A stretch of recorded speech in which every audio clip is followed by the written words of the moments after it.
Yo. I don't know if it's my show or your show. I don't know whose show it is, but it is our show, isn't it? It's our show. It's the Fans and Football Power Hour era beginning with Ruben's era. Come on, I, man. I, I don't know. I don't know. I don't know what to do with you. Yo, I'm tired of defending you. I gotta tell you this right now. I'm tired of defending you, bro. Why are you defending me for? Listen, I know you didn't ask me, but because people that know that I'm friends with you, that like, bro, the first message I got is like, did he celebrate Garnacho's goal? I was like, of course, I think he did. Right? Well, Did I you? did. I did Yeah. celebrate. So there's this thing, bro. There's this thing that's going on where people are just sort of, I think misunderstanding you, misunderstanding your tone, misunderstanding like your words. And but even though there's a big majority too that like feel like, okay, I understand. I agree with what he said. So it's just been such a crazy time, bro. Coach Fast, that's your new nickname. That's your I, new nickname. I don't know what to say, man. I don't know what to say, How bro. how has it been? How has it been dealing with all It's been the up and down, up and down. Obviously, I used to pray for times like this just to bro, when I heard your voice on Talk Sport, I was like, okay. Jesus! Jesus Lord! You know, Oh my days. bro. Oh my days, First bro. touch as well, yeah? First touch as well, yeah? First touch as well, yeah? Oh, you got Nah, you're taking a piece. Bro, that's iconic now. That's work on your first touch as well. Work on your first touch, bro. It's now iconic. We have to embrace it.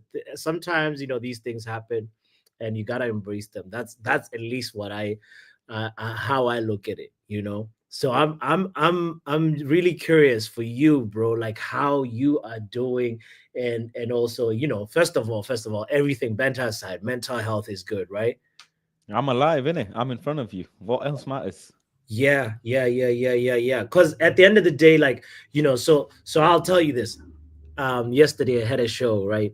And it was call-in show. Everybody is just talking about, yeah, the thing that they didn't appreciate is the fact that you are the person that said these words. And but then there's the phrase that, like, bro, best advice sometimes can come from anywhere. You don't need anybody that is like, qualified to give advice. And it's like, you know that's just how life is. Sometimes best advice can come from anywhere and it can come anytime. So that's the thing. People have problems with the timing of it. They say, no, I only want to hear advice when I go to sleep, not when I wake up. I only, you can't give advice before a game. It's gotta be after a game. I'm like, what? You know?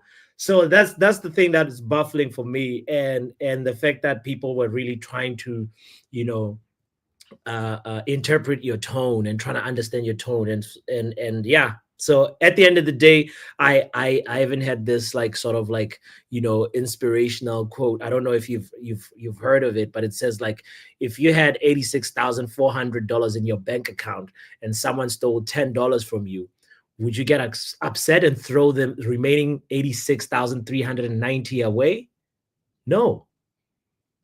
We all have 86,400 seconds each day, and you can't let 10 seconds just ruin your entire day, bro. You gotta be in charge of your seconds. You gotta be in charge of yourself, and that's the code that I want to live my life by. So anyway, I hear it. Listen, I ain't say nothing wrong. People yeah, have issue with the messenger, not the message. mm, You can understand the world we live in. Do you know what I'm saying? That's the most important thing. Now you're coming and seeing what the football industry is about, really and truly. And I've said this. Listen, I did a 7 hour long sniper show, sniping everyone, and the proof is, by the way, nothing from that 7 hour show went viral. Yeah. So we live in a matrix. We live in a reverse universe. We live in Narnia. Because I dropped some heavy bombers in there, Yeah. and nothing went viral. And that tells you, innit? I actually have no impact anywhere in the world other than on Man United players, which is the most important thing. Yes. Yeah. You know, my new name should be Coach Faz, Coach Faz. Yeah. Yeah. because external factors don't matter. Everything that matters is Man United and the players, and that's who I affected. And people are acting like we didn't win and Garnacho didn't score an outstanding goal of the month type of goal. That goal is going to probably be qualified for goal of the month. He might even win it. It'll be a level of another series of backlash saying, yeah, he got goal of the month and all of this. So there will be. But then football is a game of cycle. There Yeah. will be a time when Garnacho will have poor performances. And there will be a time when hundreds and hundreds of thousands of people are going to be gunning for him. Okay. That's just how football works, isn't it? Yeah. I haven't taken this opportunity to say Garnacho once, and I've not said it once. He's had a bad performance, but got a goal. I'm not going machine for machine with him. I want him to do well. So I said my piece, what I think he can do better. That's all I said. And people have a problem with it. And not one of the big platforms, the massive juggernaut platforms you've spoken about it, I've said, right, let's give Faz a call. Yeah. Let's give Faz a call. You know, what's this guy on about? Let's bring him on. If he's so brave to go outside Old Trafford, let's call him. Bring him on TalkSport. Bring him on BBC. You know, I've been on BBC anyway, so the BBC know who I am. Yeah. I'm sure you've seen it on Instagram. Let's give him a call. Let's see what he's got to say. Why he did it. Blah blah blah. What was his intention? Let's hear it. Nothing. Zilch. Zero. And it tells you everything you need to know. The is it called the morning show on ITV or some channel? They had a football content creator who sells their body for a living on there. Oh my God! Say what now?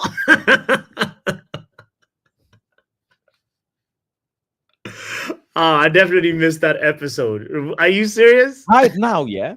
Yeah. I should be on my way, yeah, to speaking to about 7 different agents who want to sign me because I'm that crazy viral right now. Do you know what I'm saying? Yeah. The industry is crazy. The messenger is the fundamental problem in all of this. But hey, they would rather shoot the messenger than the message. They would rather. That's why the world is in debt. That's why there's hunger. That's why there's war. Because people actually do not give a damn about the message. They give a damn about the messenger. Listen to it. A football content creator who sell their body for a living is getting more recognition to say their piece than me, who actually goes live every single game to bring you lot close to my club, our club. Yeah. Faz, what they don't realize also is that, like, you know, your content creation style is different. It's like, I want to, you know, put it as something that other content creators are not doing. And that's partially maybe why it's misunderstood. That's why like sometimes people, like, you know, the 100%. Experience of you that you provide of, you know, you have the privilege to be, you know, near Manchester, and I mean in Manchester, and being able to go to the home games. You're a season ticket holder, as far as I know, and the ability to just say, hey, if you're looking for an experience of what it feels like, the ambience, the atmosphere, the build up, the countdown to kickoff, this is how it is. When you come there to the stadium and you're there before the players arrive, and you see the players coming in like one at a time or in pairs, and that all, you know, all that is just like a suspense and anticipation building up to a game. And that is a piece of content creation that nobody does, as far as I know. And it's such a, you know, important thing, because you're giving somebody that's in Australia, somebody that's in, you know, Botswana, somebody that's any corner of the world, to just get that perspective of like, oh, that is how, you know, Dallo looks when he's, you know, thinking about the game, when he's just about to go like play the game. This is how this play Joshua's, you know what I mean? All this is it's very important because it's different and it's original, and sometimes maybe that's part of it. It's like people, I feel like they don't understand it, so that's why maybe it falls through the cracks and that you're not getting the recognition that you deserve. So but in due course, these things, like I always believe, like the cream rises to the top. That's one of the phrases that I also live by. It's like, don't I don't get caught up in like, oh, this is not happening because something else is gonna happen. And if anything, like we know controversy follows you quite a lot. So so whether it's right or wrong or by design, but that's just how the cookie crumbles. So all I'm gonna say is And work on your first touch as well, yeah? work on your first touch as well. Yo, but what did you think about the game yesterday, bro? Let's It was a good game, man. It was yeah. not. There was not any situation when I felt like I needed to be on edge. Do you know what I'm saying? I never thought I was gonna be on edge about anything really. Anything. It was all fine. There was not once when I thought that they had a 1v1 chance, but other than that, there was no point when I thought they're gonna score. We looked leggy, we looked shaky. Everything was fine. It's all Yeah. good. Oh, good. I'm happy with the overall performance, man. The goals were good as well. Some luck involved in one of the goal. But other than that, why am I gonna complain? We scored freaking 3 goals, man. We need the 3 goals to help us with our goal difference, and we didn't concede goals. So I'm freaking buzzing, man. Facts. I'm buzzing. People are acting like Man United, a Premier League winning team, yeah. And this was the one chance. This was the one thing that's going wrong. That's how mad it sounds. Do you know what I'm saying? Facts. That's how Facts. mad it sounds. So I don't know, man. I'm very happy. I celebrated every goal. Yeah. I went to this game. I'm looking forward to international break. After the international break is Ipswich game, which is Ruben's first game, and there's bigger things to worry about, man. We got to win Europa League. Do you know what I'm saying? Mm-hmm. The way people have gone, the size of what people have made it out is it's astonishing, and I'm not surprised, but gobsmacked by how important I am to the world. Do you know what I mean?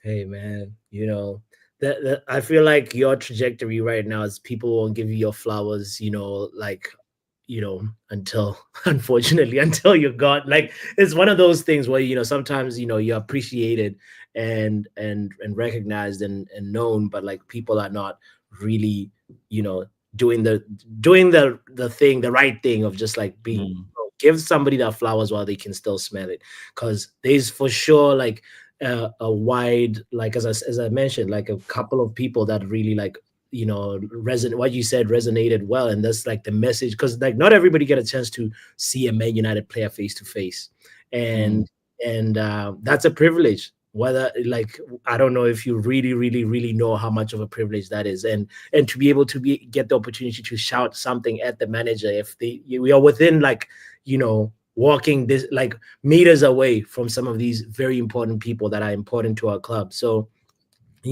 at the end of the day, as I said, you just gotta keep it pushing. But on what you said earlier on too about the game, like the one-on-one chance, who was at fault for that, bro? Go on. When Ndidi had that one-on-one with Onana, it was your boy. And And I know it was a comfortable win. But there was a moment, like it was just like a about maybe like 3 to 5 minutes in that game for me where I was doing the watch along on my channel, and somebody was like, "Oh, the Man United bozo gene is kicking in again," and we nearly like had a moment where we gave life to that Leicester team, because remember we're playing the A team now, right? There was 3 players from the Leicester squad that were in the Carabao Cup squad, but like this time we're playing the A team of Leicester minus Jamie Vardy, and what you saw in that Leicester game in the Carabao Cup is that like defensively we were just horrible.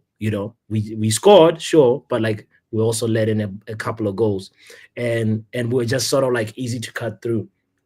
And for me, I had that moment of just like 3 minutes of worry, like not worry, but concern that, yeah, yeah, this is not looking, this might end up different, but eventually obviously we took control of the game, and then I wouldn't like characterize it as a comfortable 3-0 like resounding victory, but it was we were in control for majority of the game. The thing is, what the players are still doing now isn't actually in a proper system. You've got Ruud who played in a system where it was pretty much default from first season. Do you know what I mean? Or pretty much Erik ten Hag stuff. So the players haven't been coached to play in a system that helps hide their deficiencies and increase their or highlight their attributes. It's the opposite. So you're gonna get situations, because I remember against PAOK as well, there were numerous times in the first 20 minutes of that game,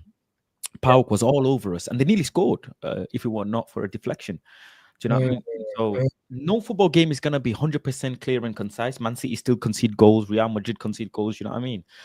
No football game is gonna be pure, but the football has been better because we're running on vibes, and the environment and the changing room has got some fire to it, courtesy of myself as well for yesterday. but I think going forward, I was discussing with Rance the 3-5-3 that they're going to play. Yeah, it's going to help the team a lot. 3-4-3 the team's going to play is going to help the team a lot if the instructions of the players are done correctly. That's the most important thing. I need to fix the title. Sorry, I thought I'm putting the football power over. Let me fix that. What did you do, Faz? Deadwood. What a Deadwood move. But yeah, no, you got a big point. It's like what Ruud van Nistelrooy, could only do is like, bro, he only had to tweak a Ten Hag system that's already there, and it's not like, he had the chance to be able to really, really like overhaul and be like, these are my principles. This is how I really want you guys to play. It's like he was in a difficult special situation. It's like, how do you tweak a system that you see is failing? And partially, I feel like you remember that moment when they were arguing, Ruud and Eric arguing by the sideline, and probably now Ruud had his chance. This was his chance to be like, all right, this is what I've been wanting to fix. This is what I was telling Eric to fix, and he was stubborn in his way. So you know what? So we gotta give him his flowers. We gotta give Ruud van Nistelrooy his flowers and say thank you because he went for 4 games unbeaten. So that's good for him. I don't expect him to establish anything as well, in terms of establishing a system, a style. I don't expect him to do any of that. Firstly, because he's not got a guaranteed future in Manchester United as a manager. So that's one. Yeah. Number 2, he's not got enough time to do that as well. And number 3, he needed the team to score loads of goals. That was the most important thing. How is the best way you get a team feeling good is just score a shit ton of goals. And his first game in charge, he scored 4 in the first half. So it shows you the team is capable of creating chances to score goals. And that's the most important thing. And Ruben can work with that. There's still loads of players that Ruben needs to coach and get more out of. There's headaches that he needs to figure out, Mason Mount, Luke Shaw, because a lot of these players that he's got to his disposal, he's got to make something out of them so we can sell them in the summer. Do you know what I mean? Facts. Ways, because for example, if Ruben doesn't use Mason Mount at all this season, how much is Mason Mount going to be worth in the transfer market come summertime, considering he's not played proper football in 3 seasons, by the way? Because in Chelsea's last season in Chelsea, he didn't play football much. Man United first season, Kalas. Second season, Kalas. 50 million we paid for him, 55. Is he going to be worth 10 million to someone? When a footballer hasn't played for 3 seasons and has been injured for 3 seasons? Luke Shaw, lowest played player, considering all his injury record. Where is he going to go and play? With Mason Mount, it's weird, bro, because he was actually never like this at Chelsea, other than barring the last year. But he was never this injury prone, bro. He was somebody that was, like, you could rely on. Like the squad, actually, he was integral in Frank Lampard's squad.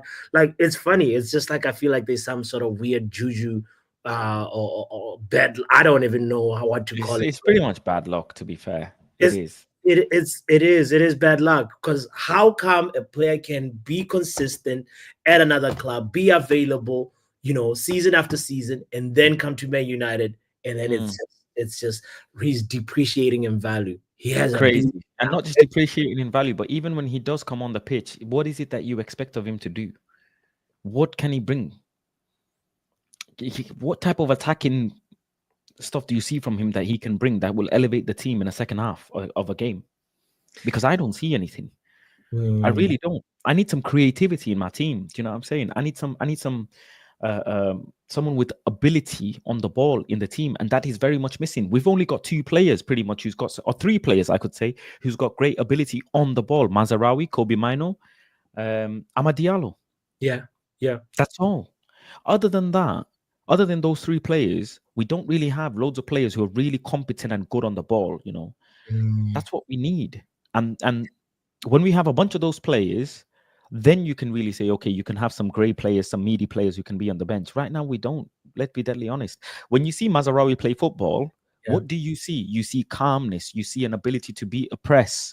You see an ability to move the ball forward, right? The most important thing that I said is you feel calm, because he's competent. It makes you feel calm. When you see Ahmad, you feel that. When you see Kobe, you feel that. But then do you feel the same when you see some of these other players? No, you don't. So that's when the coaching will come in. Now, I'm not saying Man United need 10 players outfield who are a bunch of Neymars or whatever as such, but what we've seen so far over the course of the last 3 years specifically, so many of these players, we've seen so many deficiencies of these players to the point we dislike so many of them. Dallow's not good enough, Rashford's not good enough, or these players, so many players are not good enough because they've played so many games where their deficiencies have been highlighted. Facts. But how come you like other players that have left from Man United are playing good? How come Fred looks good now? Why does Fred look good now? What is the key difference in Fred looking good now? The key difference is he's moved the team, and the manager that he plays under hides his deficiencies and plays him in a way where he can flourish. Same with Scott McTominay. Why do Napoli fans absolutely love him? And can we beat Napoli right now? Let's be deadly honest. Do you know what I mean? I doubt it. On Fred, I feel like it's also the level of the league. There's a little bit of that plays into it. But McTominay, for me, I know I'm in the minority on this one. But I think we let go of McTominay when he was becoming a man. He was coming into his own. Everyone, yeah. And it's just one of those things where McTominay, he's a fighter, bro. He's somebody that at least also mentality wise as well. He's really well the type of, that's an actual Manchester United player, McTominay. And as you said, you don't need 11 Neymars on the pitch, but McTominay could be there to he's the type of guy, special assignment type of guy. He's the type of guy, and under Eric, we could see that he can also come in and make sure that when you're chasing a game, somebody can rely upon. And right now, we're in a weird place. You've been asking, what is Mason Mount going to offer to this team? That's a good question, and Ruben might have a solution, bro, because I think that one of those number 10 positions, we might see Mason Mount in there. I don't know how who he'd bench, because there's also obviously Bruno, Eriksen, Ahmad in contention, but there's only two spots, so it's gonna be very interesting to see what he does, because I think every Manchester United fan can agree that the 2 midfielders in the middle should be Ugarte and Casemiro. Yeah, 100%. Anybody that has seen the chemistry and how they complement each other. These guys, I don't know what was up with Ten Hag's laptop, by the way. The reason it was outdated or something. The reason why it took so long to see Ugarte. As much as I used to love Ten Hag and I wanted to give him time, that was my major frustration with him. So now I'm curious what how that Ruben setup is going to be. And also, by the way, you're familiar with the fact that the club released a statement about Ruud van Nistelrooy while you were I'm going to come to that. I'm going to come to that. Big up to Hambach for the super chat. Says, I wish Ghana didn't score yesterday because it helped to mask a poor performance. Ghana's pass completion was damn near 0. Can't even pass the Dutch. And then he sends another super chat saying Garnacho is a crybaby. Greenwood never acted like this when we were attacking him for being selfish during CR7's first season back. No Twitter fingers. Bro, I don't understand why the man didn't celebrate. And I'm going to call him a man because he's got a kid. He's not a boy. you know that moment fast. He actually ran. He wanted to celebrate, and then he had a moment in his head that said, "Oh no, don't celebrate." I don't know if you clocked that. Like banger, top bin, 3-4 strides, and then he was like, "No." And then Bruno comes to him and is like, "Bro, like, you know, like he says." No, well, actually, he walked all the way back to the halfway line, isn't it? Yeah. Like, do you think he has the right mentality to be a Man United player? Just if words can affect him like this. This is how I'm going to put it. First, it's very interesting that he scored that goal. Yeah, it was very good. Mm-hmm. It was very, very good. Now, if I can do that at this early on, because other things are going to happen in his life in the future, yeah? Mm-hmm. Good, bad, whatever. Things will happen. It's still a part and parcel of life. How is he going to deal with then? That's the biggest question of it all. How is he going to deal with it then? And that's what I want to understand.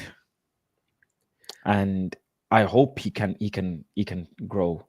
And this thing with people saying he's 20-year-old, so I shouldn't have told him to pass the ball better, score a goal, and work in his first touch.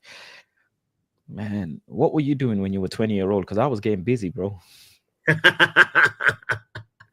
No. But he's no regular 20-year-old, bro. He's somebody that, like, not how many footballers make it into professional football, and from the footballers that make it into professional football, how many of them get to actually play for Manchester United? Like, he is somebody that is like, you know, bro, like, you're in a privileged position, bro. You actually, this is something that you get paid to play 90 minutes a week. 90. Do you know how hard other people have to work, bro, to earn a living? Of course, you train during the week and stuff. You train and blah blah blah. You get in the Bugatti, you get in the Benz, whatever, and just play 90 minutes. And there's a certain amount of time in the season, where you're playing maybe 2 games a week. But bro, this is a privileged position. This is one of those things where it's like, bro, it's not a regular job. You need to have a certain mentality. It's not just about ability, it's about mentality, and those need to match. So many footballers have had high potential, high ceiling, bro. Look, you remember that Brazilian footballer there's the guy Adriano, you know? There's so many footballers that, like, you're like, yo, your ceiling is so high, but people crumble along the way because of the mental ability that's lacking. And for me, when I ask you that question, I'm concerned. I'm concerned about Garnacho. I'm not gonna rule him out and say no. Because the thing is, if the thing never blew up, he could have very, very poor performances, and people will still be okay. The thing is, it's weird how much the online fans are out of touch with the stadium fans, because the stadium fans were singing "Viva Garnacho" when he was warming up. And they were going crazy when he scored the goal, and they were screaming his name anyways. It's the online fans that have an issue because it went viral, because they want to have their 2 pence. Now, if he, God forbid, has loads of bad performances, the online fans are going to turn on him. And that's the thing. That is the most important. You know, people will turn on you. Marcus Rashford has done an amazing job for young children in the UK, you know, with the school meals and whatnot. He's done some amazing work. Does anybody consider that when they're calling him things? At all? No. So I ain't done nothing but tell him 2 things, but he's the one that created the pressure on himself by replying. Now, if he just scored the goal and celebrated and never replied to me, I guess nothing happens. Because in his mind, he's locked and loaded. He knows his vision and where he's going to get. And it's only a matter of time, isn't it? Yeah. I was asking this question in my stream earlier on. And the maddest thing is, sorry, the maddest thing is Yeah. people are now saying I'm abusive simply because they have heard from someone else that I'm abusive. That's the maddest thing. Speak on it. Nobody's actually thought of anything. Nobody's understood it. They just gone, oh yeah, this guy is a dick and whatever. So plain and simple, we're gonna call him a dick. That's it. Mm-hmm. And I blame no one but the other content creators, because they will be on the receiving end someday.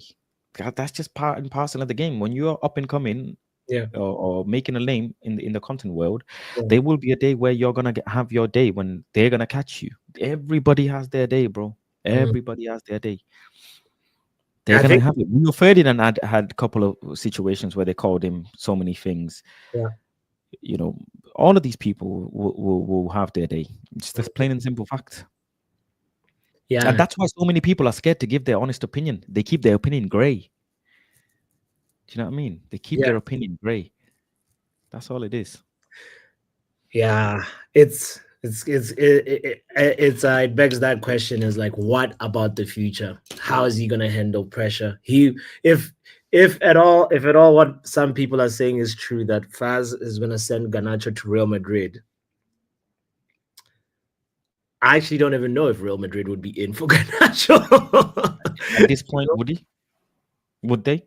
If they see that as a data set for him, because they know how the Madristas are, you know, the Real Madrid fans, the Galactico fans.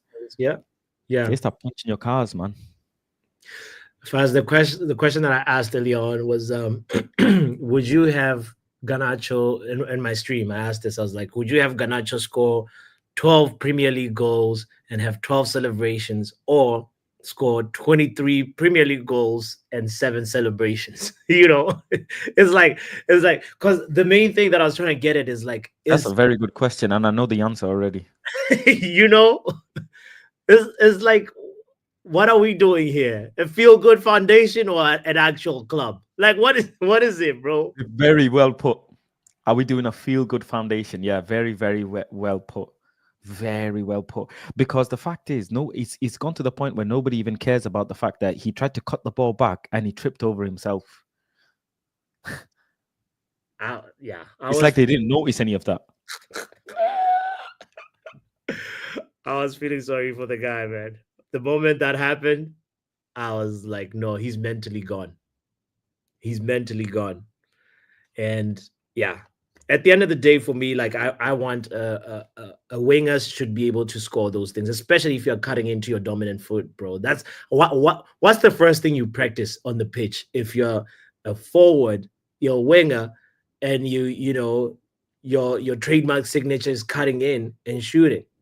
You gotta go to the edge of the box and just like that shot.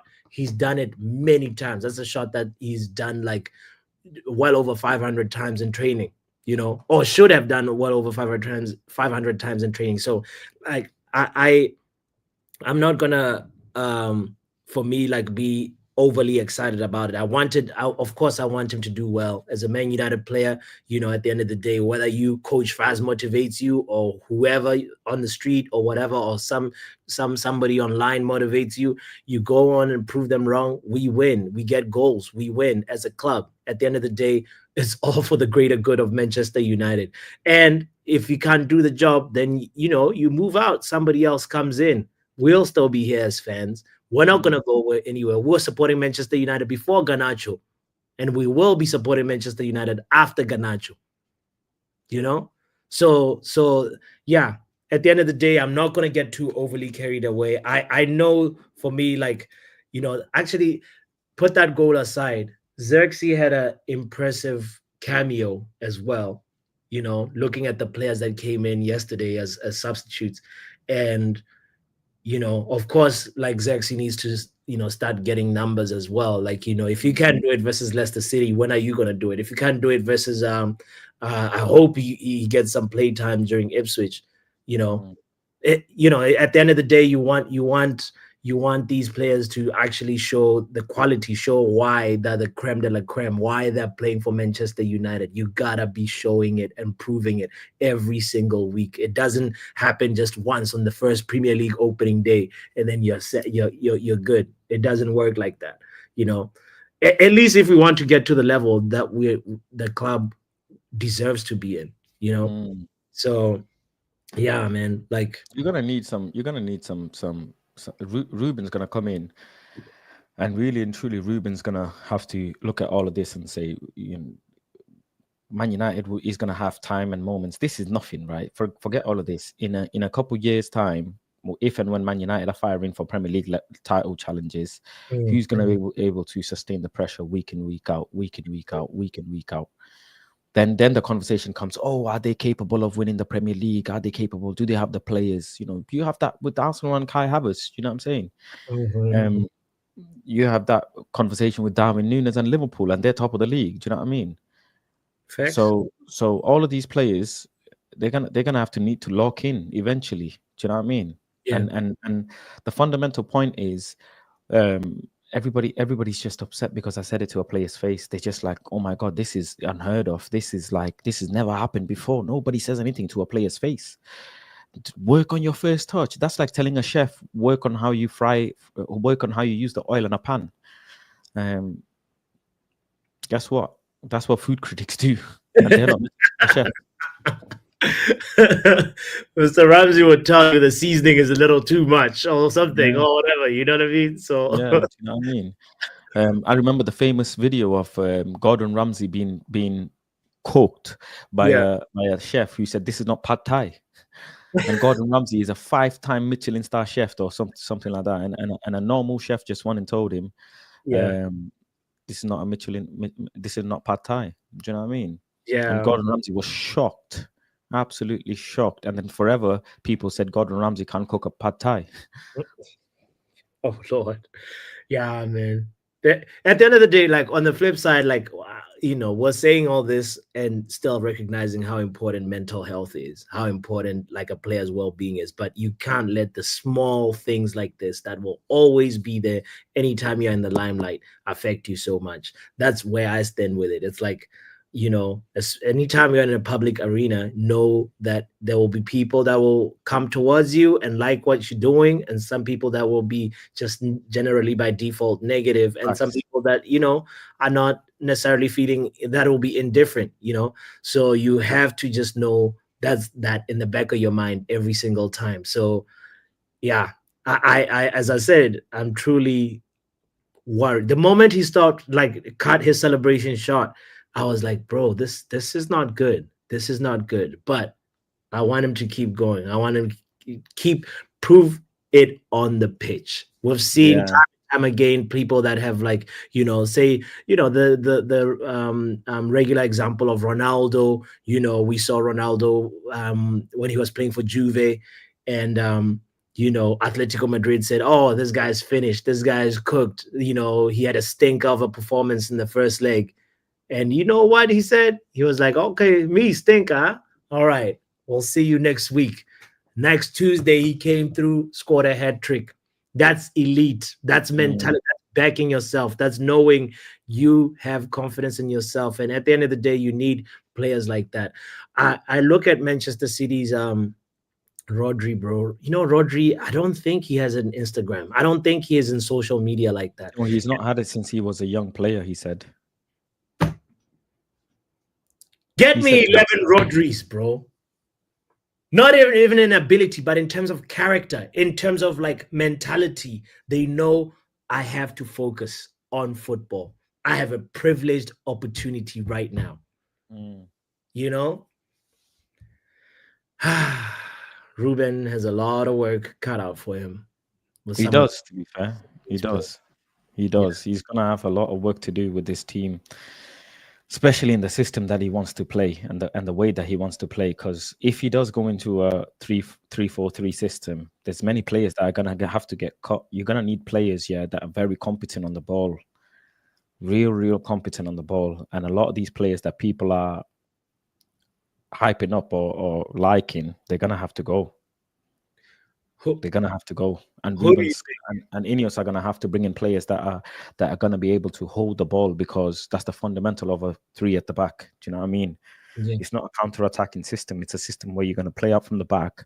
Centre backs are gonna have to be fast and strong, and wing backs are gonna have to be like a physical specimen, because it's physically tasking going up and down.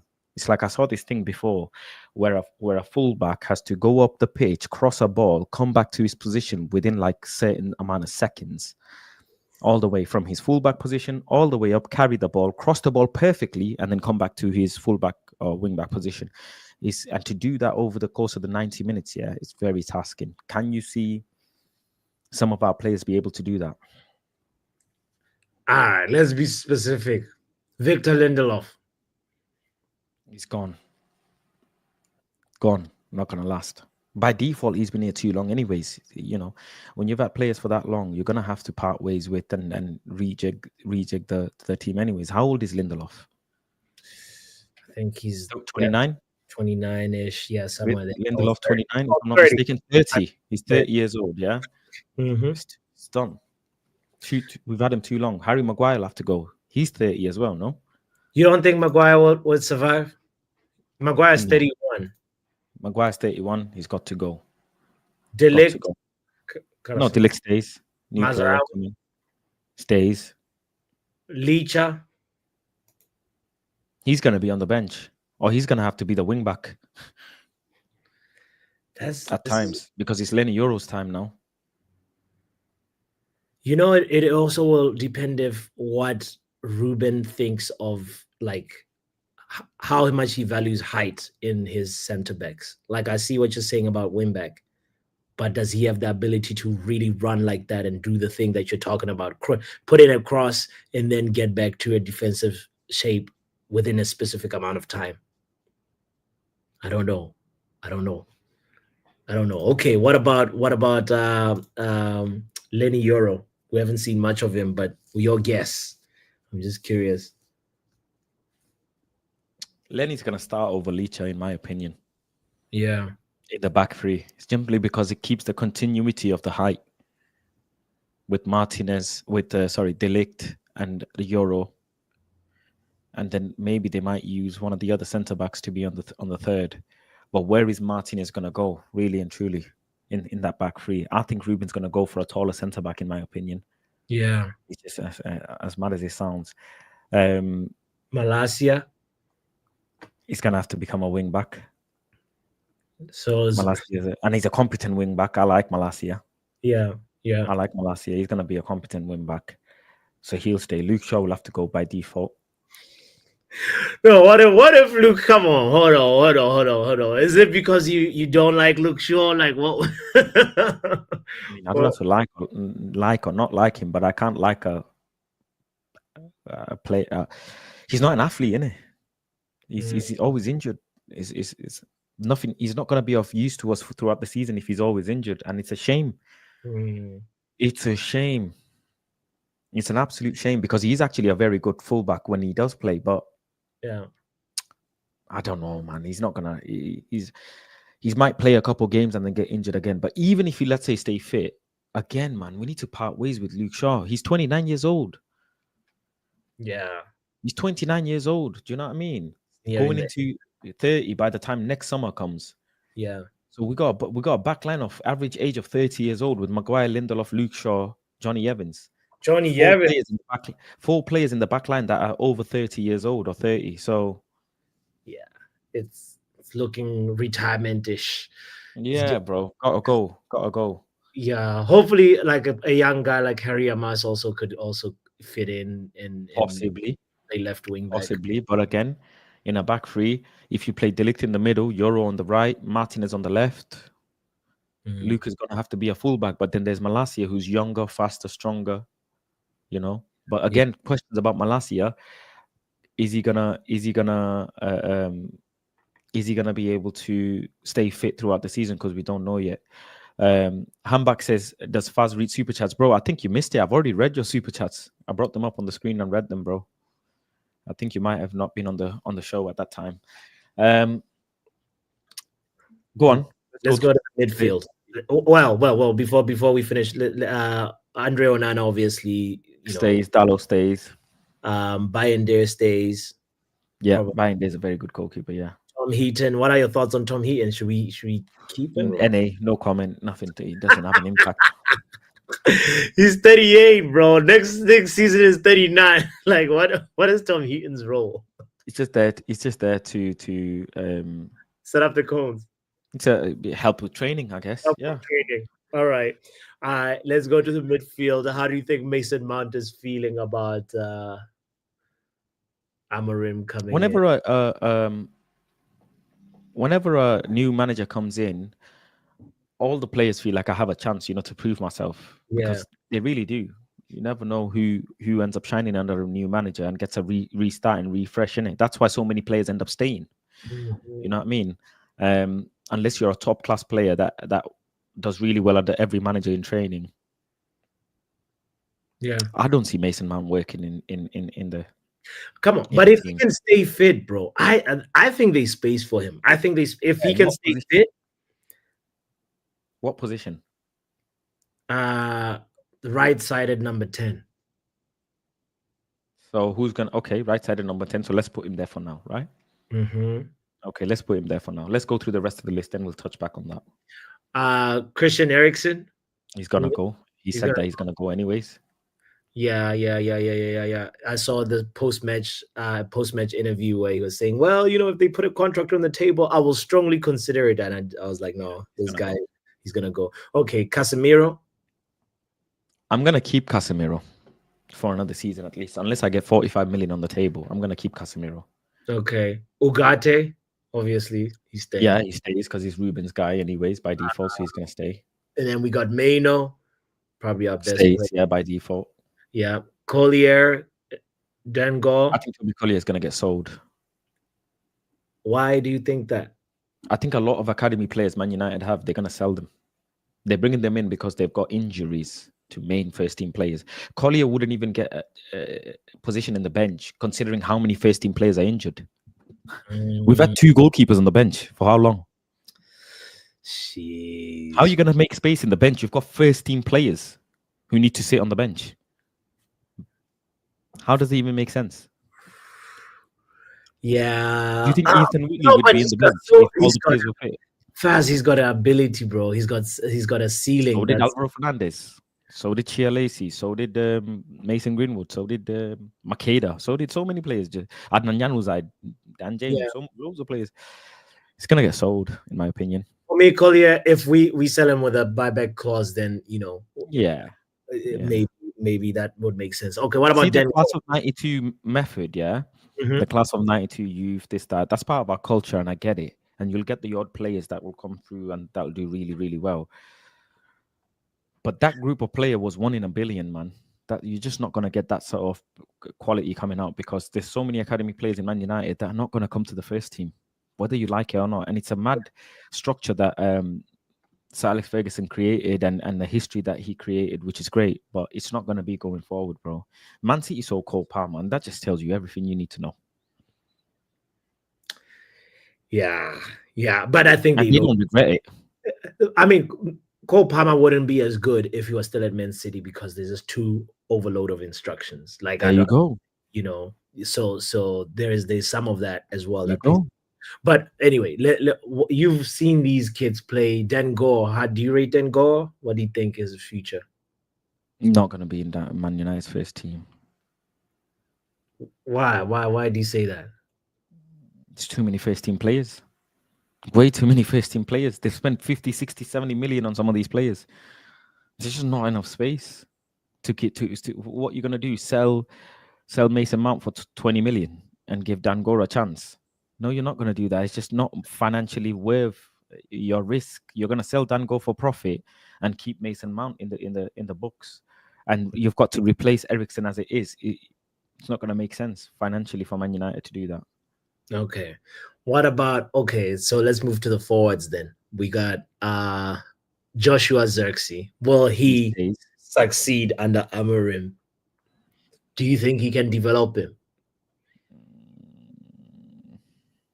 I don't think Zirkzee even plays in the 9. I think Amorim will make him play on the left. Oh, Yeah, I don't think he's going to play him in the 9.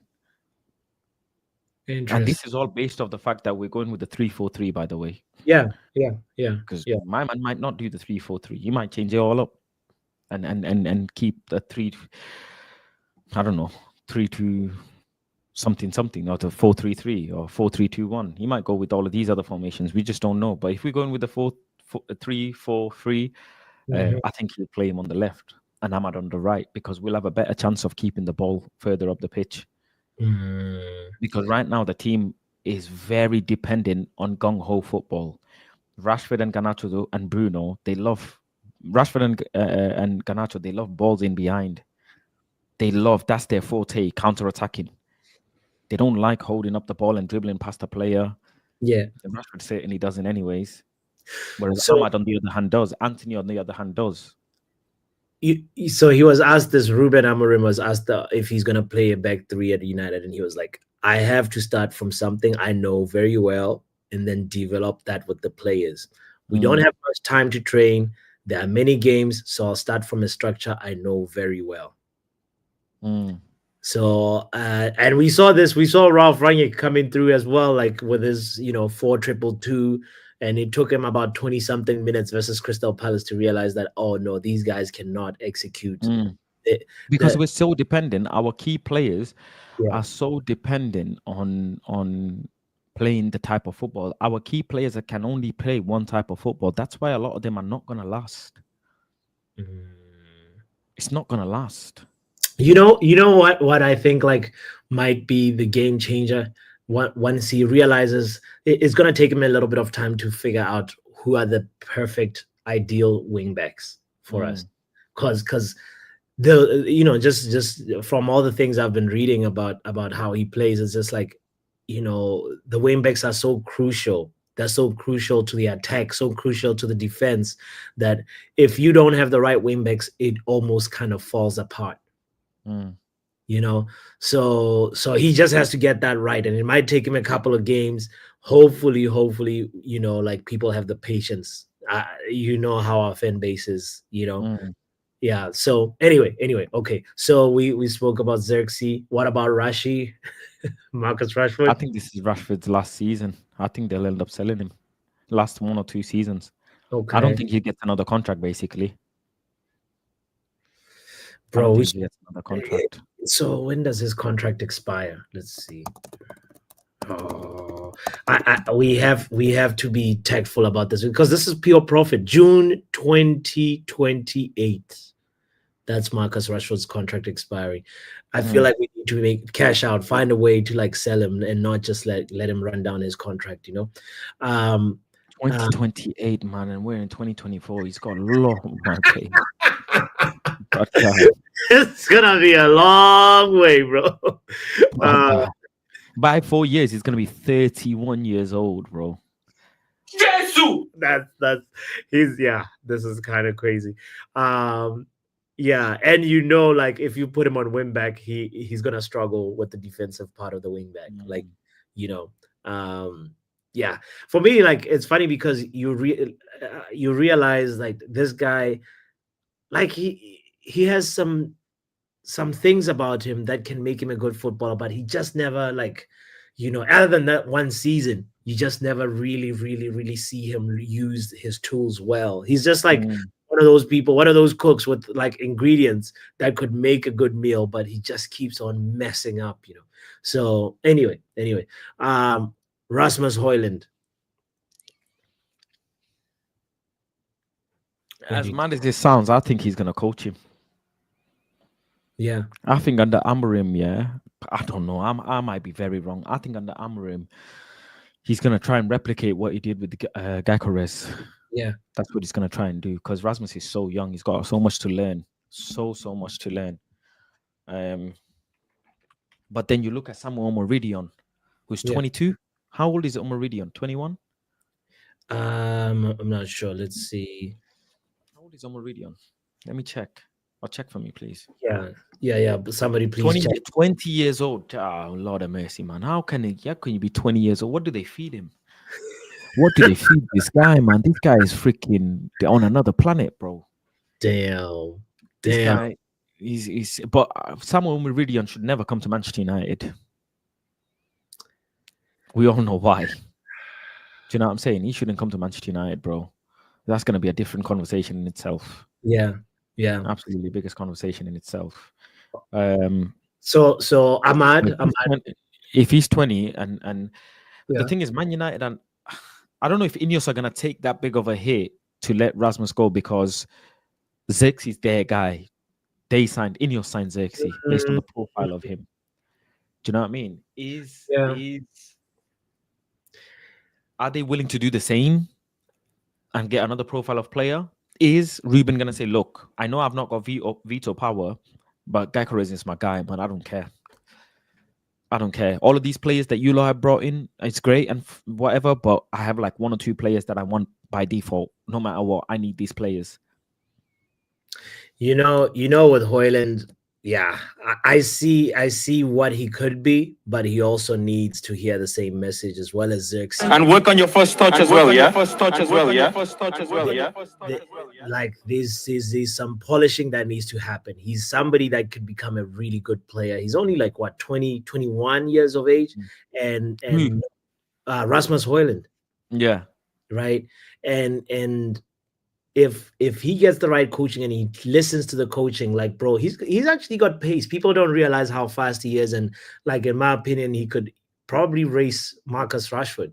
You know, I think Man United are gonna splash out and get Gyökeres instead. I think so.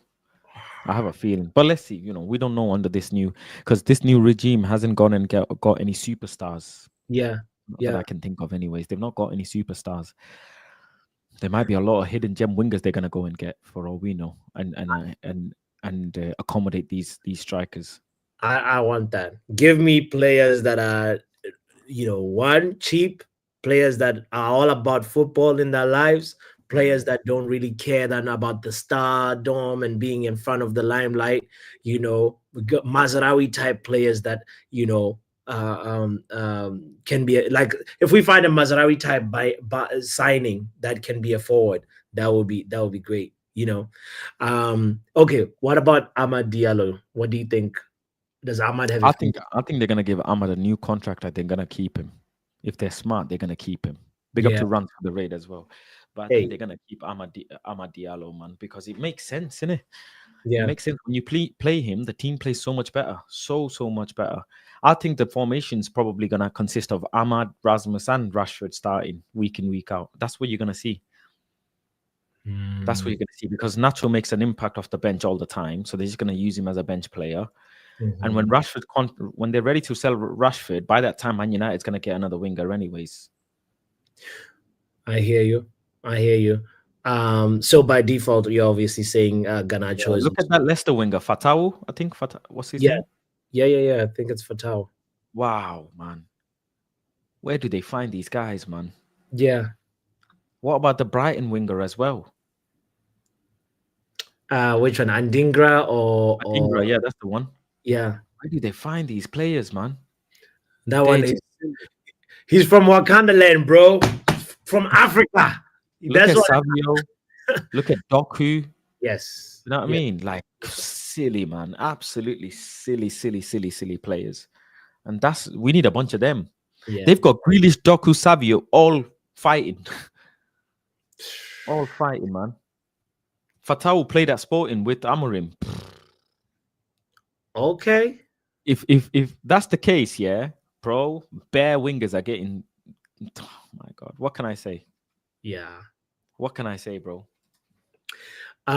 So by default, you said Garnacho would stay and become an impact sub, right?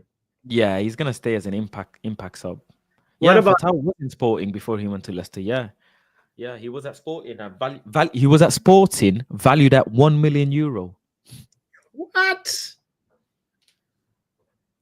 He was at Sporting, valued at €1 million, bro, at 18 years old. Wow. Yeah. Right now, he's 20 years old, and you cannot tell me that guy does not look like an absolute machine. And Man United are here crying about our wingers that I've told him to do this, that, the other. Fatau is 20 years old, yeah, and he took Dallo for a walk. You cooked him, bro. Guy. Put him in a blender.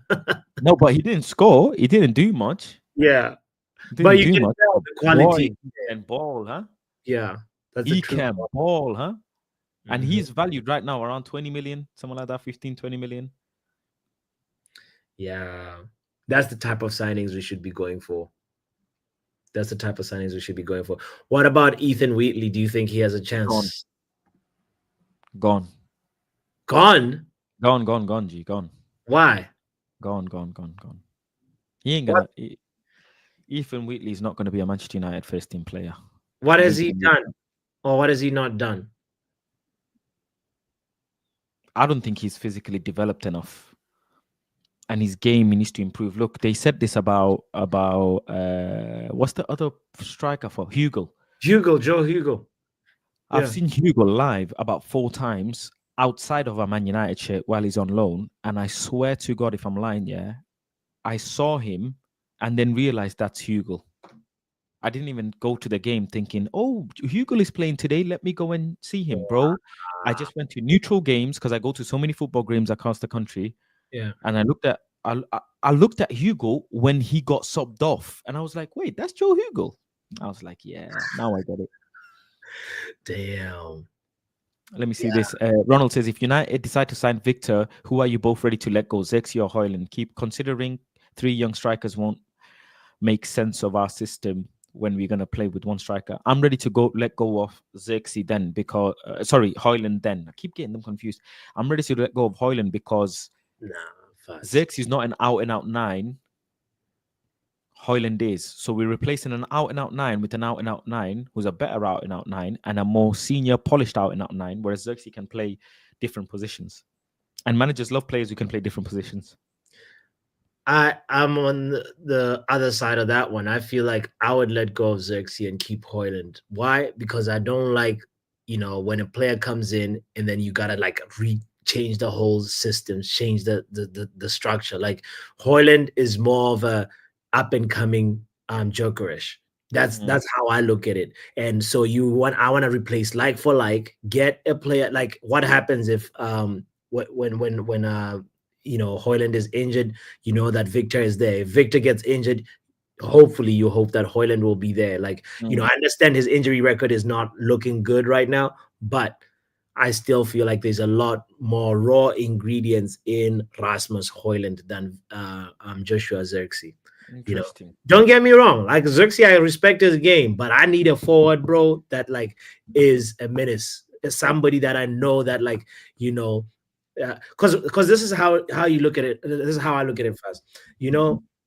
When teams analyze the opposition that they're gonna play, they're like, okay, when Zirkzee has the ball, you don't really need to just hold your position. You don't need to go like, block that ball. You think about cutting the passing lanes as opposed to being aggressive on him. But if Hojlund has the ball, you think twice. Interesting. Okay. I think. Look, I like Hojlund's potential, but he's got years of development. Gyökeres is 26 years old. Sure. Yeah. Hojlund is 21. Hojlund's got 5 years of learning to do, bro. Do you know what I'm saying? 5 years of growing to do. So right now, saying anything about Hojlund is mad. I can't lie. It's got a long way to go. Long way to go. This is why I wanted Ivan Toney. Because people were like, oh, he's going to stun Hojlund's growth. That was the most bizarre thing someone could say. And Zirkzee is 23, so he's got another 3-4 years of growing to do. Do you know what I'm saying? Yeah. So, yeah. I hear it. But, yeah, well, I mean, at the end of the day, we'll see who Ruben rates. It's going to be very clear. Okay, what about the Brazilian winger, Antony? I think he'll do well as a fullback or as a winger as well. I think there's a player there. I think he's going to end up doing well. Yeah. Something tells me he's going to end up doing well. Yeah. Which wing back position? Left wing back or right wing back as well? Yeah. Or even in the front 3. I think he might do well in a front three. Hmm. As weird as it sounds. He covers ground. He covers ground. You can give him that. But like the thing And about, again, people forget he's 24 years old. He's still got good age on him as well. Do you know what I mean? yeah, Still got good age on him. it's a Still tricky, got good age on him. So tricky it's only a one. matter of time to see what Antony can do, because the fundamental of Antony, yeah, Yeah. is he protects the ball so well. So well. So well. And So people forget, yeah. People forget one thing. yeah. Um, Antony can cross the ball well. He's got great finesse, and he protects the ball so well, and he's physical. I wouldn't say great finesse. Bro, you seen his left-footed shots, man? Yeah, a lot of them go off target fast. And the ones that do go on target look like what? Good. So I wouldn't say great finesse. I would say good finesse. But you know, you want to tell me in the last 2 years he's been here 2 years, right? 3. Hey. So you want to tell me the 3 years Antony has been here, he's impressed you enough to continue as a Manchester United player? Do you think you've heard the conversation we've been having about mental strength as well? It's not just ability. Consider all those things and think about it. Do you think Antony deserves to continue? I made a lot of mistakes in my life. And you know what? What? I've bought and sold Antony stocks like crazy, man. I've bought them, sold them, bought them, sold them, bought them, sold them. I think, remember oh, when you were so giddy about a Brazilian coming. You were like, yeah. he's free. Yeah. But what are you saying? How do you assess his time at Man United? I think he's a better winger than a couple of the wingers we got. I really do. I really do think so. I really do think so. I think he's a better player. There's a better player in there. I do, because you can't, from what we've seen, yeah. From what we've seen in Ajax and the data from Ajax, you can't just go like this from that to No, this. use the data at Man United, bro. What you want to just forget the last 3 years? The players change, bro. Like that was 3 years, 4 years ago now.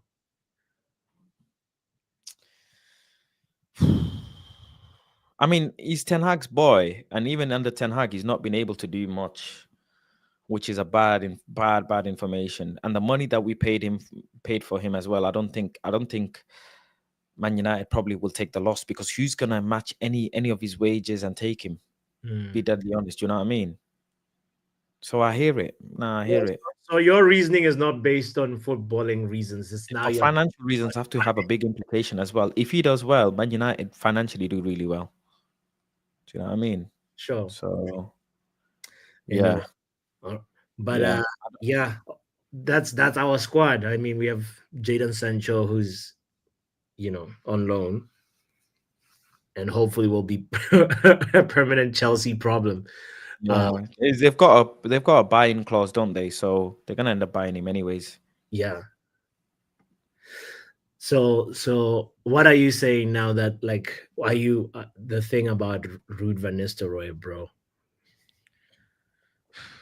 Are you happy he's gone? That's I'm not happy. I wouldn't say I'm happy he's gone. You know why? Because you can't sit here and say that you're happy that Ruud is gone. Ruud's not done nothing for you to be unhappy about. He's got given a task, and he completed his task, and he did it well. Would I think the forwards develop with Ruud being a coach rather than Darren Fletcher? Yeah.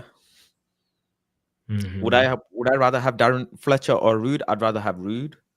But I don't know why people got a problem with Ruud. I don't really know what problem people have with Ruud. But the thing is, he's got aspirations to be a first-team manager, first-team coach.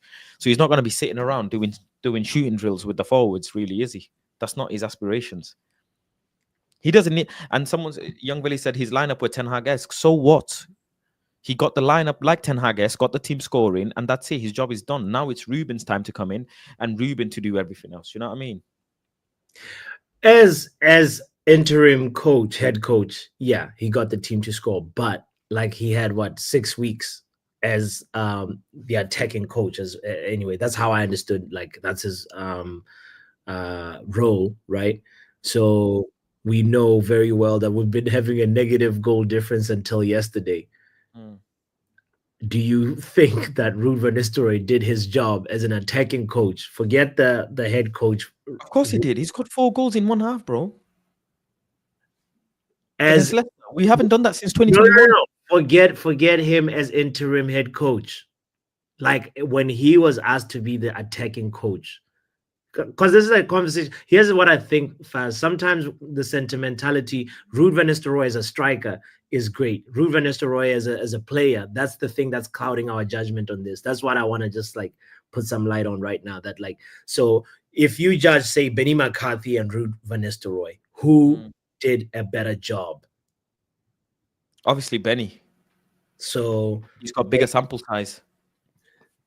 And Benny got Rashford firing as well. He helped Rashford. He was part of the situation that helped Rashford, you know, get that 40 GA, 50 GA season. So I get it.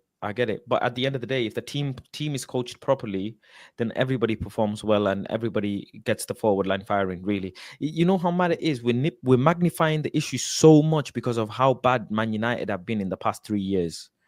How much we've regressed in the past 3 years in terms of our actual performance on the pitch. So every deficiency is being highlighted. If the team was performing really well, yeah, and Rashford was doing exactly what he's doing, nobody would really care much because at the end of the day, the team's performing well. Sure, we're further up the table, not really much to complain about. But when the team's not performing well, that's when everything creeps up and everybody's, you know, situations get highlighted and heightened. So that's all it is. I hear. That's all it is. For the Raiders. I feel like there's a bit of a sentimentality factor that's clouding a lot of people's judgment. Yeah, if you want to separate yourself from the past and actually go into modern way of football, you're going to have to separate from the past fully. And that means cutting out Sir Alex Ferguson, which I was very upset about. Part of me still is. Cutting out Darren Fletcher, Ruud, and everything else, and Johnny Evans and everybody else. David De Gea got sent away. Everybody, and you have to establish a new era and to keep up with these new teams and how they perform. Do you know what I mean? That's what you really have to do. Oh, he gets it. He was part of the club, and you know, he knew what it meant. He knew what it meant to win trophies, the trebles, and it's a different time now. Do you know what I mean? 100%. Different time and a different way of playing football. So yeah. And most important is you're not going to help Ruben accomplish his potential of being a first team manager. That's exactly what I was about to say. Yeah. And players like Bruno, Rashford, Maguire, Luke Shaw, they we need to part ways with them. Let's be honest with you. We need to. Which team, is going to keep a player for more than 5 years unless they are world class? Be deadly honest with yourself. Is Luke Shaw world class? Is Harry Maguire world class? No. Is Marcus Rashford world class? Is Bruno Fernandes world class? So which football team is going? Considering a footballer's career is spanning, when he signs a professional, from 20 to 30, 10 years. Yeah. 5 years is half of your football career already, pretty much at the highest level. After that, you get another contract, 4 years plus one extension. Which team is keeping a player for 5 years plus unless you are absolutely irreplaceable? Be deadly honest. Because 1 year, it takes 1 year and 6 months in football for your name to go. Before, okay, during the time when we were discussing Hakpo and Sheshko, remember? Yeah. Did anybody think about Victor Gyökeres?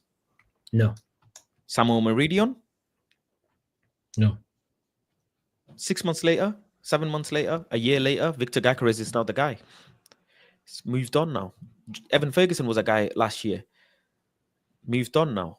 Ivan Toney was the guy, but now is Victor Gyökeres on the scene. 3 transfer windows ago, it was Jonathan David. Bro, you got to keep pace, man. You got to keep pace. And only top class players, you're keeping them at any cost necessary. Salah, you're going to keep him because, let's be deadly honest, he's world class, man. He's a world class player. Rafael Varane in Real Madrid, you're going to keep him. He's a world-class player. Casemiro in Real Madrid, you're going to keep him. He's a world-class player. But on Bruno though, like you understand that like he's actually he's a very very very top player. Like there is something that like for me like we don't really try and like look at the name, look at the company.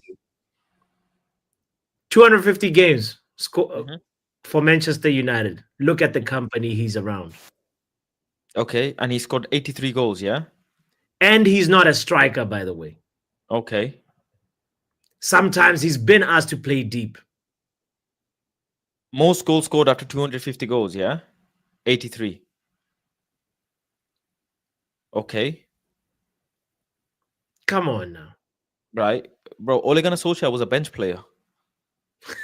But Ole Gunnar Solskjaer's role was always to be like, even if he's coming off the bench, you know he's not going to be playing central midfield. How many of the 83 goals are penalties?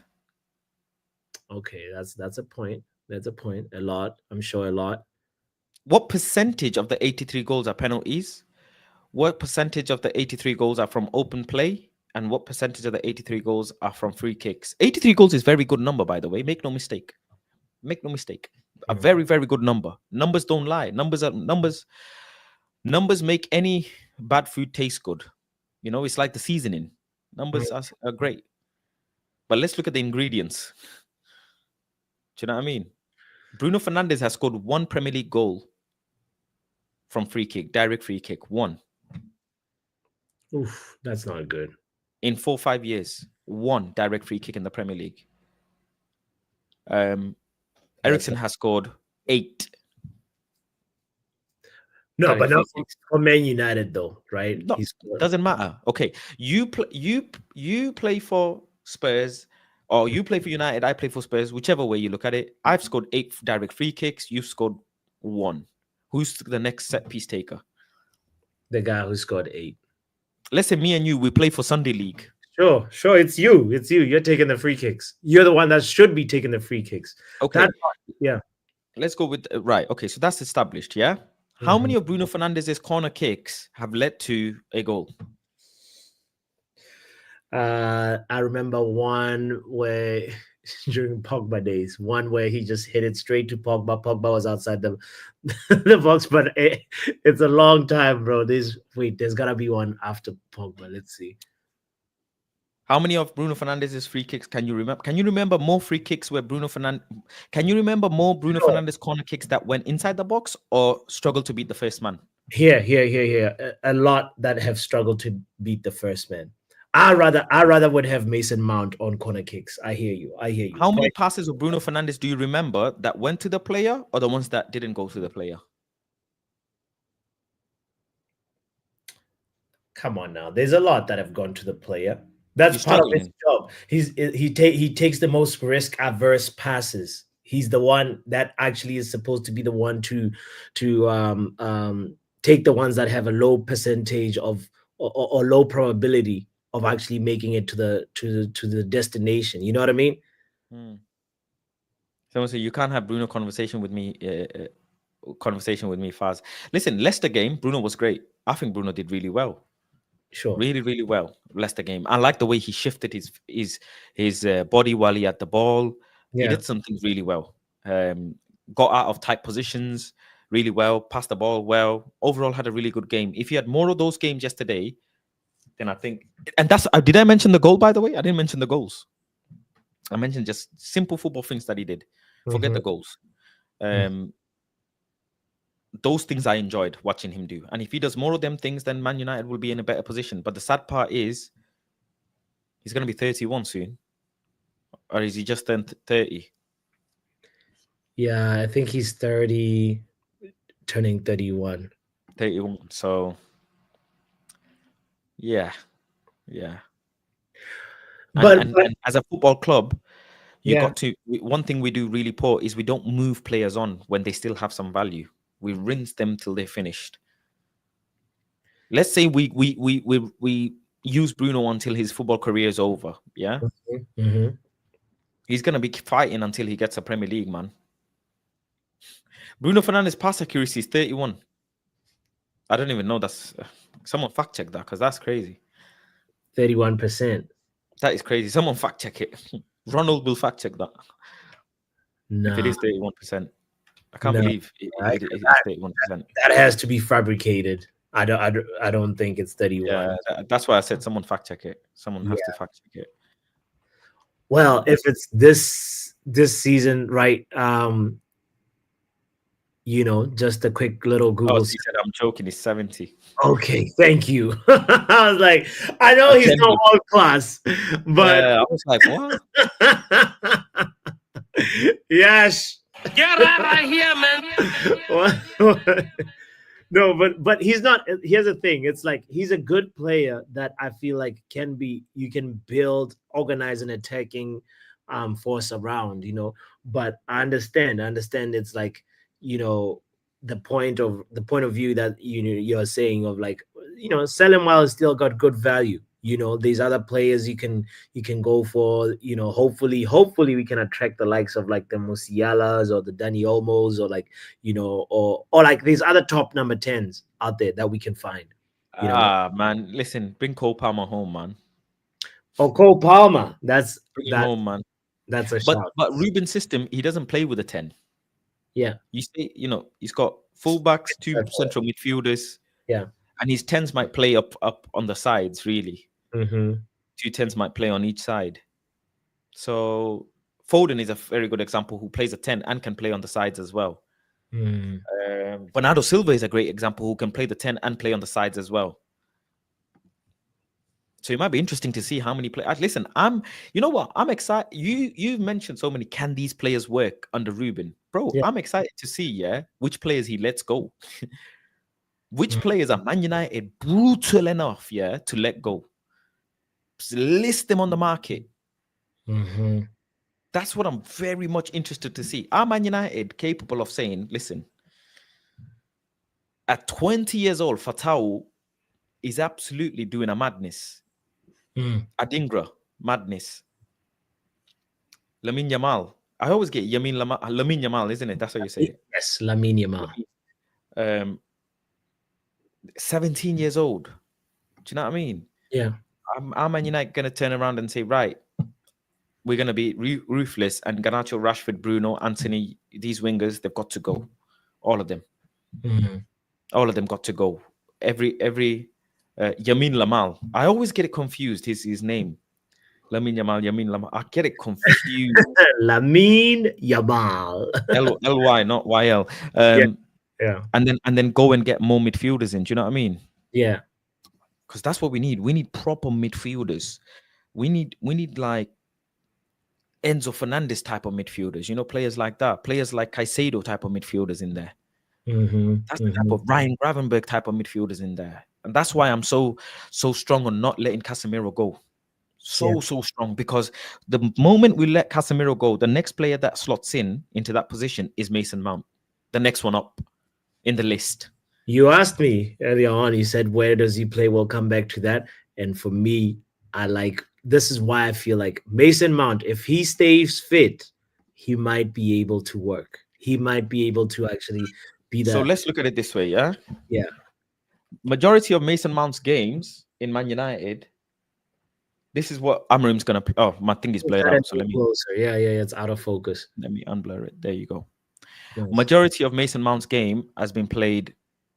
Well, this is Ruben's system. If I just go in a 4-2-3-1, Mm-hmm. majority of his game has been played here. This is where Mason Mount's played. Here. Yeah. Here. Yeah. Right? Uh-huh. You go into a 4-3... you go into a 3-4-3.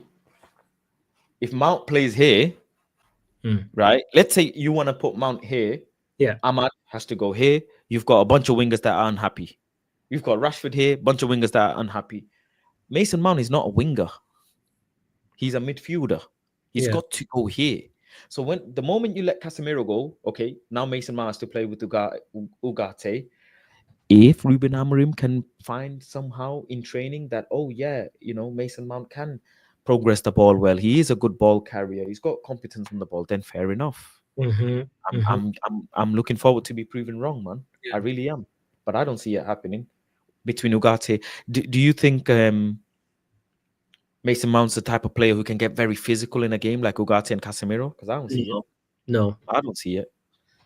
Do you know what I mean? But he's got an IQ and intelligence, like an understanding of half spaces, that is like no other, bro. Like you can actually utilize him. So the thing about it is like this, Fuzz. Like before Conte came in to Chelsea, Victor Moses wasn't really playing as a wing back, and he converted him in. You know, we've seen players like find. I mean, look at Iwobi. He turned into a fullback as well.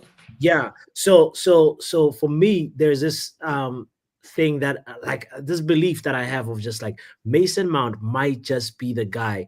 If he can stay fit, he might actually be so instrumental in an Amorim system.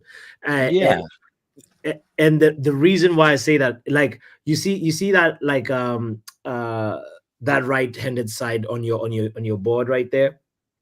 Oh, okay. Or we can look at this. This is like from the footballanalyst.com.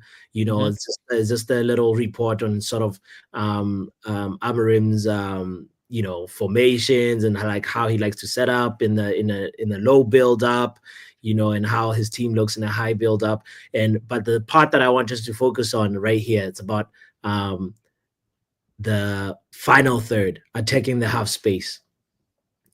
You see, if we read it together, Sporting is an excellent team in the final third. They will always create many chances, mainly by attacking the half space between the opposition centre-back and full-back. One way they do this is by using an underlap. Sporting will often, through that possession, find space for the wingers after switching play with a long ball. The winger will then attack the full-back, waiting for the run from an attacking midfielder. This is where Mason Mount walks in. This is where Mason Mount can excel. You know, and as long as you got that wing back in an advanced position, and bro, like you could actually see this like brand new resurgence of Mason Mount. And I want to be the one to call it right now before we go any further, that the guy, if he stays fit, we will see him become so instrumental. All that is great until you face Southampton. I'll be deadly honest, bro. All that is great, yeah. Until you face John McGinn, bro. Until you honest, bro. all this, you know. Hey, why you not coach, man? No. Why you not coach, man? It's just a read that I hope people check it out. It's from the Football Analyst. You know, why Football Analyst no coach, man? Bro, it's going to be an interesting one. We'll see. Anybody chat shit to me now? That's all I'm gonna say, bro. That's become my brand now. Coach Pass. And work on your first touch as well, yeah? Someone need to put that in a rap verse. I can't lie. We need to make a song out of this. Someone need to put this in a rap verse, G. Oh boy. All these tactical, you know, all the tacticals on Twitter. That's what I'm gonna tell them, bro. Why you not coach, man? If you got all of these ideas, yeah. And a person who went to uni to do sports science, got vetted, got interviewed, passed all his exams, and now he's an analyst by the day, yeah? And you're doing it from your bedroom. The world is fucked. Hey man, sometimes the best ideas can come from anywhere, bro. Like the guy who's gone to school, he's been fed too much information and he's not seeing the obvious. You know, it's like them anomalies. You know, one of those guys in Wall Street who've been to the biggest universities and whatever. Yeah. And some random guy in his mom's house decided to invest in Bitcoin. Yeah. You know what I mean? You know, if anything, I passed Football Manager. That's my coaching badges. Okay. Career mode, EAFC, bro. I have this one friend of mine, yeah. He tells me every single time I see him, Faz, get on FM. I saw this player on FM back in the day. FM. Yeah. I still don't. But see me, I still don't buy this FM stuff, bro. bro, at the very basic of it, FM actually allows you to learn about just different players from different leagues. Yeah, that's what it does. Yeah. That's all, But I heard you got sacked from EAFC, so, Yeah, a couple seasons ago. I think it was last year. I don't even remember, man. I just wiped it. I'm like Ten Hag. I wiped it off my memory. I deny it. I deny it. You deny that I season. deny it. I deny it, man. Ruben Amorim error. I deny it. I deny all of it. You don't even remember the game that got I you don't sacked, remember, don't you? I don't remember nothing, mate. You don't remember No the comment. run up to you getting sacked. You don't remember. I don't remember. Honestly, these guys might remember. They might even go pull up the receipts. Me, I just deny it, bro. VAR. I deny it. Ridiculous. Listen, I'm excited. I'm excited, man, for Ruben's time, man. And I'm more than excited, yeah. More than Ruben, I'm excited for Ineos. Do you know what I'm saying? I'm more than excited for Ineos and what they do and how they do things. So yeah, they definitely need to be thinking about the wing back position, as we talked about it earlier on. Like, I think that's going to be the biggest gamble, or the biggest piece of the puzzle to figure out. Whether we clear out some of the players that we have right now and get some proper like wing backs, whether it be the Grimaldos and the Frimpongs or like players that have proven time and time again in an established system that requires wing backs, not converting a player to a new position. But it's going to be one of those situations where I feel Ineos, Vivale, Wilcox, all of them, they need to figure out January. This is our priority. These areas, these are the key areas, because in my opinion, a lot of the pieces are there in the puzzle. A lot of the players, even Harry Maguire, you might be surprised Harry Maguire becoming instrumental in this. I don't usually do this, man. It's fucking soundboard merchant, man. Go press some of your soundboards. Press some of your soundboards now. Get the fuck out of here, man. Hey, we gonna see. Dave said, Harry Maguire's gonna flourish under Ten Hag, bro. Eric Ten Hag came the first day. He said he benched him, bro. Allow it, man.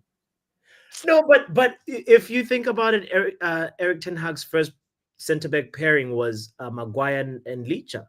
That's what he wanted. On paper, from Eric Ten Hag's perspective, that's how it looked. Anyway, I don't want to like talking about Ten Hag right now. I'm trying to move on, bro. I'm trying to get a break from this guy. It's been 14 days and life has been hard for me lately, so I want to just say life has been hard for you, that's for sure. Life been hard. Life is kicking my ass, man. Yeah, I'm trying to move on from Eric, bro. I don't even like saying his name now, I need to next match day live, I gotta make sure I take a banner and sign. You know what I'm saying? I need to take a banner and sign. Come on, Reds! Come on, you Reds! Bro, I need to go like this. Get a COVID mask, bro. On God, yeah, I might shave my beard, shave my head. Yeah, I might do a Botswana puppy, bro. Just clean up everything. Puppy, bro. This is the look you gotta have, bro. I might do a Botswana puppy, yeah, and go to Old Trafford. They say, "Are you Planet?" I might just start replying in random language, bro. I might start replying in random language, G. Bro, I might start speaking broken English on that, bro. You might need to, but at the end of the day, I think what happened, some people definitely understand and agree with you. I'm sure you've gotten some DMs where people are like, yo, I'm on your side. I hear what you said. There's nothing wrong with what you did. You didn't insult the whole family tree. For me, it's just crazy how sensitive we all are nowadays, and it feels like it's a feel-good foundation and not a football club. Disgrace. It is what it is, man. It is what it is, man. It is what it is. It is what it is. Football is a game of cycles, man. What goes around comes around, innit? Yeah. And I told you, lot, Planet Fast to the world and back, man. That's what's gonna happen. I told you lot do this from 3 years ago. I said one day my name is gonna be on everybody's mouth And Yeah. look, in a good or bad way, it happened, man. You know, like the funny comment I had on my stream was someone was like, he's a cloud chaser. I was like, bro. What are you mad? Like, bro, he's a content creator. He's supposed to share his content. Like, what, what what are we doing here? He's gonna create content and not share it? Like, come on, I don't know, man. Maybe I'm not. Maybe the 200 people here need to get away from my channel, bro. The 26,000 people need to unsubscribe. Right. That's that was. It is what it is, isn't it? We'll be there though to see how your next match build up. I told you I'm going like this. Nah, don't hide your identity. Just just stay yourself, bro. Stay who you are. Don't change. Of course, maybe you learned a lesson on communication. I'm just curious from this. I definitely have. Listen, you know this already. It's been always the case, isn't it? Yeah, it's been always the case. That's just how I am, innit? So let's see, man. Next match day, what happens? We will be there. We will be there, man. We will be there. Little old Faz having such an impact, man. Hope Man United win the league. That's after this. I mean, I hope Garnacho scores 23 Premier League goals, and then that's at the end of the day, we all win. That's it. That is it. But listen, what you got coming up, anyways? Tell the channel, man. Tell the chat. So I always have a Monday night show. With my friend Jarvis. It's called Jarvis's Corner. It's always streamed on Mondays, and then obviously, like during the week, the main thing that I want to share that's different from a lot of other channels that my channel does is on Fridays. There's a quiz. There's a football quiz, and if you're somebody that likes football trivia, football fun facts and stuff, and you want to test your knowledge around other people as well, we're a small community. On the road to 3,000 subscribers, by the way, Faz. Ooh. No, some slight, we out here. So that's Ronald put a super chat that I missed out as well. Let me read it out. Sorry, Ronald. I missed it out in the conversation. I'm getting so many super chats, man. It's so many super chats. It's hard to keep up. He's hard to keep up, man. What does he say? What is Ronald? About 500 super chats a show, man. Let's read it out. He said, please explain what sorcery Zirkzee is. We have seen light sample size. What have we seen? Is he a 9 or a 9.5 or 10? Sounds like a shoe size, bro.